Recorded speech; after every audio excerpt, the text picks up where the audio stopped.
बिस्मिल्लाहिर्रहमानिर्रहीम। अस्सलाम वालेकुम नादरीन, आप यूट्यूब चैनल देख रहे हैं। मैं इमरान खान हूं। नादरीन, कैदी नंबर 804 जीत रहा है और ये निज़ाम एक दफा फिर हार रहा है और ये रोजाना अपनी शिकस्त तस्लीम करते हैं। जिस तरह गिलगित बल्तिस्तान के इलेक्शन में पाकिस्तान की मिलिट्री एस्टेब्लिशमेंट ने हथियार फेंके हैं और जिस तरीके से ये मैदान से भागे और पाकिस्तान तहरीके इंसाफ के लिए मैदानी जो है वो बंद कर दिया है, तो इसका मतलब आप अच्छी तरह समझ जाएं कि जब खेला नहीं जा रहा तो मैदान ही उखाड़ दो, विकटें उखाड़ कर भाग जाओ। और अब तो अंपायर को साथ में लाकर खेलना भी मुश्किल हो गया है। कल एपिसोड हुआ जुनेद अकबर वाला। जुनेद अकबर को वहां पे रोक दिया गया, फिर सूबा बदर और फिर गिरफ्तार, और ये सारा कुछ आप देखते रहे तमाशा। और पाकिस्तान तहरीके इंसाफ को बिल्कुल किसी किस्म की लेवल प्लेइंग फील्ड नहीं दी गई। लेवल प्लेइंग फील्ड तो बहुत दूर की बात है, तहरीके इंसाफ को तो फील्ड ही नहीं दी गई और ये जबरदस्ती किया जा रहा है वहां पे। कल जुनेद अकबर के साथ हुआ और अब असद कैसर साहब के साथ हुआ। असद कैसर साहब इस्लामाबाद एयरपोर्ट से जाना चाह रहे थे स्कर्दू, जहां पे उन्होंने इंतहाबी तहरीक चलानी थी पाकिस्तान तहरीके इंसाफ के उम्मीदवारों के लिए, क्योंकि तहरीके इंसाफ तो है नहीं ना, उनके बेचारों का कोई इंतखाबी निशान है, तो वो अलग अलग इंतखाबी निशानों पे इलेक्शन लड़ रहे हैं। वो मैं आपको याद दिलाता रहूंगा वक्तन फवक्तन। ये आप एक स्क्रीनशॉट देख लें, यहां पे आप अपने अपने हलके में पहचान लें कि आपने मिलिट्री एस्टेब्लिशमेंट के खिलाफ किस उम्मीदवार को किस निशान पर वोट डालना है। तो ये आपकी स्क्रीन पे अब फिर नजर आ रहा है।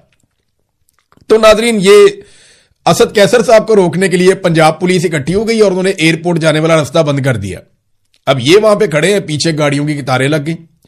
यानी इतने को ये बेवकूफ लोग हैं और इतने बुखलाए हुए हैं कि असद कैसर को अगर आपने रोकना था स्कर्दू जाने से, तो जब वो एयरपोर्ट के अंदर जाते तो आप उन्हें कहते जी यहां पे साइड पे खड़े हो जाए, आप नहीं जा सकते स्कर्दू। तो असद कैसर साहब साइड पे खड़े हो जाते और उसके बाद आप उन्हें कहते जी आप वापस जाएं, तो उनको वापस जाना पड़ता। लेकिन इन बेवकूफों ने सारा का सारा रोड ही ब्लॉक कर दिया और सारा रास्ता बंद कर दिया। हजारों गाड़ियां जो है वो ट्रैफिक जैम के अंदर फंस गई और उसके बाद बहुत सारे लोगों की फ्लाइटें भी मिस हो गई। तो ये इतने अकलमंद है, इनकी बौखलाहट की इंतहा यहां तक पहुंच गई है कि एक शख्स को स्कर्दू जाने से रोकने के लिए ये लोग सारा का सारा रोड बंद कर देते हैं, कई लोगों की फ्लाइटें मिस करवा देते हैं। ख्वाजा साद रफीक की भी फ्लाइट मिस हो गई। ख्वाजा साद रफीक ने भी जाना था और जाकर यहां पे इंतखाबात के लिए जो है ख्वाजा साद रफीक ने कैंपेन चलानी थी गिलगित बल्तिस्तान में। अब वो ख्वाजा साद रफीक ने क्या कहा था, ये भी आप सुने। ख्वाजा साद रफीक ने कहा कि आज मुझे इंतखाबी मुहिम के जिमन में स्कर्दू जाना था। बर वक्त इस्लामाबाद एयरपोर्ट के बाहर पहुंचे तो देखा कि रावलपिंडी पुलिस ने एयरपोर्ट जाने वाली तमाम ट्रैफिक रोकी हुई है। बहुत कोशिश के बावजूद इस ट्रैफिक ब्लॉकेट की कोई माकूल वजह बयान नहीं की गई।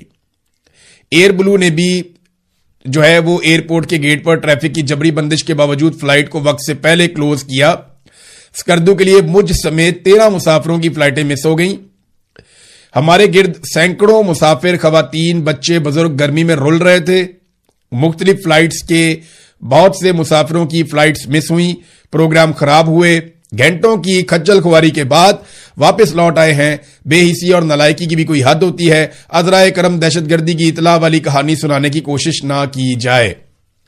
नॉर्मली फिर इस तरह के मौके पे ये कहते हैं ना कि जनाब वो दहशतगर्दी का वाकया होने वाला था, तो दहशतगर्दी के डर से, ताकि दहशतगर्दी से बचा जा सके, तो हमने स्पेशल इंतजाम किए थे, तो इतने लोगों की फ्लाइटें मिस हो गई। पूरी दुनिया में नहीं होती हैं, पाकिस्तान में ही तमाशे होते हैं और वो भी पाकिस्तान की मिलिट्री एस्टेब्लिशमेंट करती है। अब ख्वाजा साद रफीक भी नहीं जा सके, इन्होंने भी कैंपेन चलानी थी जाके अपनी पॉलिटिकल पार्टी के लिए। रोकना था असद कैसर को, ख्वाजा साद रफीक को भी रोक लिया।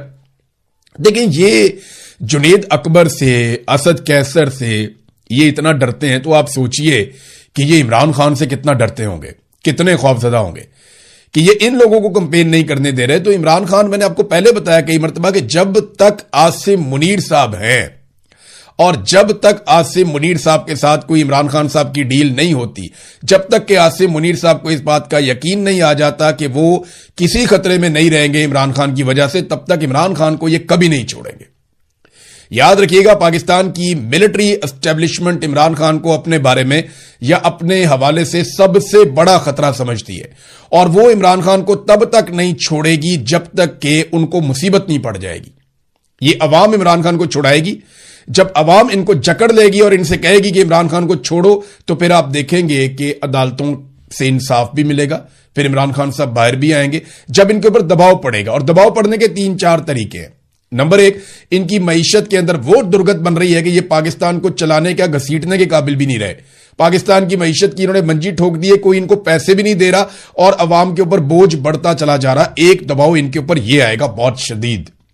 दूसरा दबाव, अवामी ताकत अगर बाहर आ जाती है और बड़े पैमाने पर लोग निकलकर इन्हें मजबूर कर देते हैं कि अब आप इमरान खान को छोड़ें, आप बेगुनाह उसे मजीद अंदर नहीं रख सकते बाकी कैदियों के साथ, तो वो एक दूसरी सिचुएशन है। तीसरी, आलमी सतह पे इस तरह के मुतालबात आसिम मुनीर के सामने आ रहे हैं जिनके ऊपर अमल दरामद वो कर नहीं पाएंगे। बड़ा सख्त रद्द अमल आएगा पूरी दुनिया से और पाकिस्तान से, तो उसके लिए उन्हें कुछ थोड़ा सा पॉलिटिकल कैपिटल चाहिए होगा और वो सिर्फ इस वक्त पाकिस्तान में इमरान खान के पास है। ये अलग अलग चीजें हैं और ये मैं आपको बता रहा हूं, ये एक तज्जिया है, ये कोई खबर की बुनियाद पे मैं आपको नहीं कह रहा। तो ऑब्वियस है, ये नजर आता है, कॉमन सेंस की बात है कि आसिम मुनीर साहब को जितना खौफ है वो तो उनके एक्सटेंशन लेने में ही आपको दिखाई दे गया।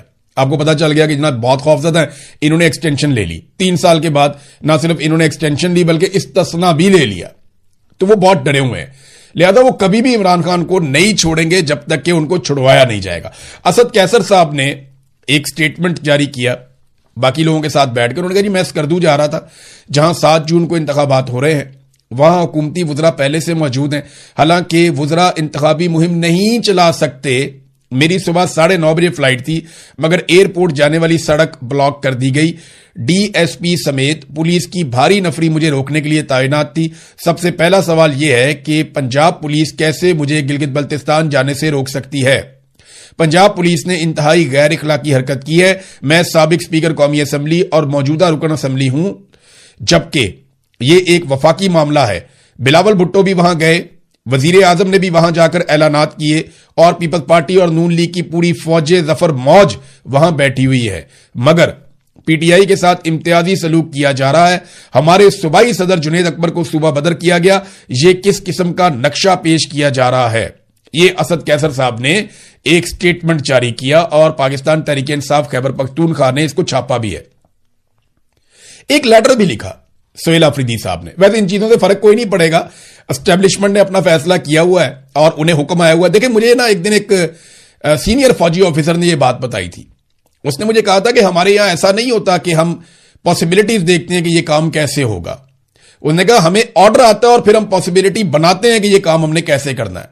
इसको जरा आप समझ लें कि ऐसा नहीं होगा कि देखो वहां पे क्या हो सकता है, ये नहीं। ऑर्डर आता है आर्मी चीफ की तरफ से ये कि ये काम करना है और उसके बाद फिर वो हालात को उसके मुताबिक मोड़ना शुरू करते हैं। तो हर हाल में उन्हें वो काम करना पड़ता है। अक्सर मैंने जर्नलिस्टों के मुंह से सुना है कि हमें बताया जाता है चीफ इज चीफ, कि जनाब चीफ ही चीफ है, वो जो कहता है बस वही हमें करना पड़ता है, वो जो लिख दे बस वही है, जो वो कह दे अपनी जुबान से वही हमें करना होता है। और इसको अगर डिक्टेटरशिप नहीं कहेंगे तो और क्या कहेंगे? पाकिस्तान में तो ऐसे ही होता है। बहरहाल सुहेल अफरीदी ने खत लिखा, गिलगित बल्तिस्तान के इंतखाबात में शफाफियत के लिए chief justice supreme appellate court Gilgit Baltistan, इन्हें खत अरसाल किया गया। सुहेल अफरीदी ने तशवीशनाक सूरत हाल पर सुप्रीम कोर्ट के एपेलेट कोर्ट गिलगित बल्तिस्तान के चीफ जस्टिस को खत अरसाल करते हुए फौरी अदालती मुदाखलत की दरखास्त की है। उन्होंने कहा कि गिलगित बल्तिस्तान में इंतखाबी माहौल के बारे में मौसूल होने वाली इतलात इंतहाई तशवीशनाक हैं, जहां एक सियासी जमात को इंतखाबी सरगर्मियों, अवामी इज्तमाआत, इंतखाबी मुहिम और पार्टी क़यादत और कारकुनान की नकलो हरकत में गैर जरूरी रुकावटों का सामना है। उन्होंने निशानदेही की कि सियासी कारकुनों को हरासा करने, गैर कानूनी गिरफ्तार करने और सियासी सरगर्मियों में रुकावट डालने की इतलात सामने आ रही हैं, जो अगर ना रोकी गई तो इंतखाबी अमल के साथ उसकी साख और शफाफियत को शदीद नुकसान पहुंचेगा। पाकिस्तान का आइन हर सियासी जमात और शहरी को आजादाना, मुनसिफाना, शफाफ और गैर जानिबदाराना इंतखाबात में हिस्सा लेने का बुनियादी हक देता है। वजीर आला ने जनाब कुछ गुजारिशात भी की हैं कि इंतखाबात के आजाद, मुनसिफाना, शफाफ और गैर जानिबदाराना इनेकाद को यकीनी बनाने के लिए मुतल्लिका इदारों को वाज़ेह हदायत अदालत की जानिब से जारी की जाए। गैर कानूनी तौर पे हरासा करना, गिरफ्तारियां करना और पाबंदियां जो लगाई गई हैं वो फौरी तौर पे उन्हें रोका जाए। तमाम सियासी जमातों को एक जैसा मौका फराहम किया जाए। इंतखाबी अमल के दौरान आईनी और जमहूरी हकूक की किसी भी खिलाफ वर्जी के खिलाफ फौरी और मौसर कार्रवाई की जाए।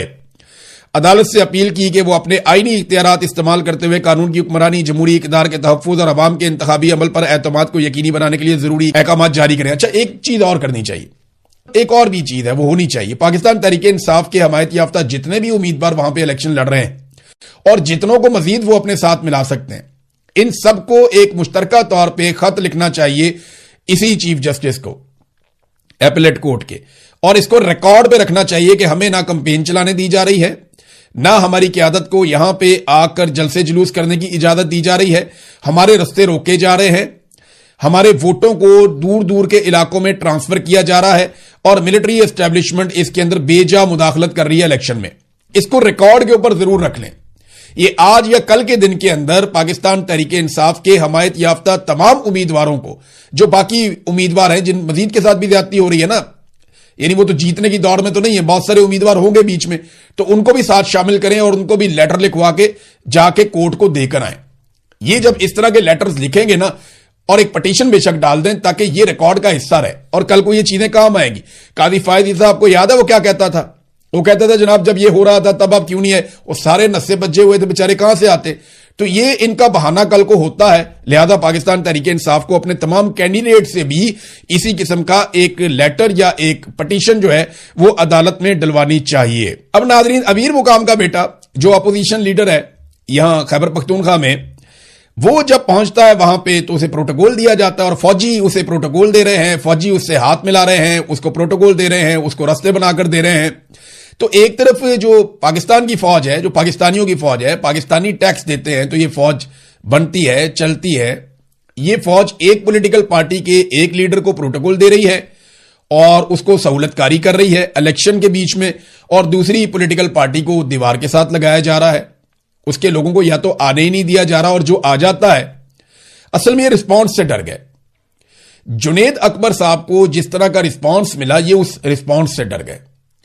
और इस वक्त आप कहीं पे भी पाकिस्तान तहरीक इंसाफ का झंडा देखते हैं तो आप देखते हैं उसके साथ बहुत सारे लोग खड़े हैं। हर तरफ पाकिस्तान तहरीक इंसाफ के झंडे नजर आते हैं, हर तरफ पाकिस्तान तहरीक इंसाफ का वोटर और सपोर्टर नजर आता है। पूरी कहानी एक सिमत में चल रही है। मिलिट्री एस्टेब्लिशमेंट को बदतरीन शिकस्त हो चुकी है गिलगित बल्तिस्तान में, सिर्फ उसका अनाउंसमेंट होना बाकी है। और अनाउंसमेंट के लिए वो वही पुराना तरीकाकार करेंगे कि बजाय इसके कि अपनी शिकस्त तस्लीम करें, वो पाकिस्तान तहरीक इंसाफ के खिलाफ फॉर्म 47 जारी करने की कोशिश करेंगे और 2 नवंबर से इलेक्शन जो है वो पीपल्स पार्टी और पीएमएलएन को दे देंगे। फिर पाकिस्तान में जो टाउट सहाफी हैं वो टीवी पे और सोशल मीडिया पे बैठ के ये साबित करने की कोशिश करेंगे, नहीं जी नहीं, पीपल्स पार्टी ने भी सीटें ली हैं, नहीं जी नहीं, पीएमएलएन ने भी सीटें ली हैं। हालांकि ये वहां पे अब सीटें लेने के काबिल तो दूर की बात है, वहां जाने के काबिल नहीं रहे। आबिद शेर अली साहब भी वहीं पे घूम रहे हैं, बाकी और भी बहुत सारे लोग वहां पे घूम रहे हैं। बिलावल क्या एमएनए नहीं है? बिलावल की बहन एमएनए नहीं है। बहुत सारे लोग और भी एमएनए एमपीए वहां पहुंचे हुए हैं, फौज सफर मौज वहां पे काम कर रही है, लेकिन इन्हें पूछने वाला कोई नहीं है। गिलगित बल्तिस्तान की आवाम को जो है ना वो एक बात बड़े अच्छे तरीके से समझ लेनी चाहिए कि इन पर एक कठपुतली हुकूमत मुसल्लत करने की तैयारी की जा रही है और इसे सिर्फ वो खुद ही हिम्मत करके रोक सकते हैं। वो अल्लामा इकबाल का एक शेर है ना, खुदा ने आज तक उस कौम की हालत नहीं बदली, ना हो जिसको ख्याल खुद अपनी हालत बदलने का। अगले 5 साल पछताते रहे उससे बहुत बेहतर है कि 5-10 दिन जोर लगा लें। गिलगित बल्तिस्तान के लोगों से मेरी गुजारिश है कि अगले 5 साल पछताने से बेहतर है कि वो 5-10 दिन जोर लगा लें और किसी तरह अपनी मनपसंद हुकूमत बना लें। अगर मिलिट्री एस्टेब्लिशमेंट ने अपनी कठपुतली हुकूमत मुसल्लत कर दी तो फिर आप भूल जाएं कि आप कुछ अचीव कर पाएंगे अगले 5 साल में। आपके वसाइल पे, आपके हकूक के ऊपर मजीद डाके डाले जाएंगे, क्योंकि पाकिस्तान की मईशत तबाह हो गई है। अब इन्होंने हर चीज पे कब्जा करना है। मैं मिसाल आपको देता हूं, ये देखे ना, ये जेट फ्यूल सस्ता किया पाकिस्तान की हुकूमत ने। अब ये है तो देखने में एक छोटी सी खबर, ये जियो न्यूज के ऊपर, चलो मैं वहां से पढ़ के आपको बता देता हूं। जेट फ्यूल की कीमत में 48 रुपए 80 पैसे फी लीटर की कमी। जो नई कीमत मुकर्रर की गई वो 283 रुपए 52 पैसे फी लीटर हो गई, यानी $1 का हो गया लगभग। 280-82 रुपए का डॉलर है तो 283 रुपए का फी लीटर जेट फ्यूल हो गया $1 का। आपको पता है दुनिया भर में जेट फ्यूल महंगा होता है, डीजल और पेट्रोल सस्ता होता है। दुनिया भर में जहाजों में इस्तेमाल होने वाला जो फ्यूल है वो महंगा होता है और मोटरसाइकिलों और गाड़ियों में इस्तेमाल होने वाला फ्यूल सस्ता होता है। यही एक पैटर्न है। मिसाल के तौर पे पाकिस्तान इसको बेच रहा है 283 रुपए का फी लीटर, बांग्लादेश 467 रुपए का, भारत लगभग 300 रुपए से ऊपर का। ये पाकिस्तानी रुपयों में बता रहा हूं मैं आपको, 325 रुपए के आसपास भारत बेच रहा है। श्रीलंका 396 का बेच रहा है, चाइना 307 का बेच रहा है, यूके जो है वहां ये 500 रुपए से भी ऊपर का है, लगभग आप समझ ले 600 रुपए के पास।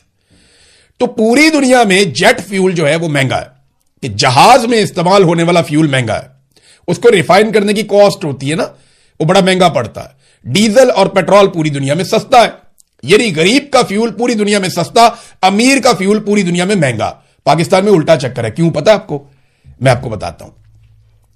जब तक पीआईए सरकार के पास थी तब तक सरकार को इस बात की परवाह भी नहीं थी कि जेट फ्यूल कितने का है, क्योंकि सरकार का पैसा जा रहा था ना, अवाम का पैसा जा रहा था।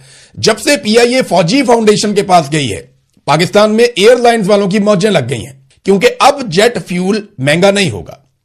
देखिए, पीआईए खसारे में जाए कोई फर्क नहीं पड़ता, जब पाकिस्तान की गवर्नमेंट के पास है, सरकार के पास है, अवाम की मलकियत है, खसारे में चला जाए कोई फर्क नहीं पड़ता।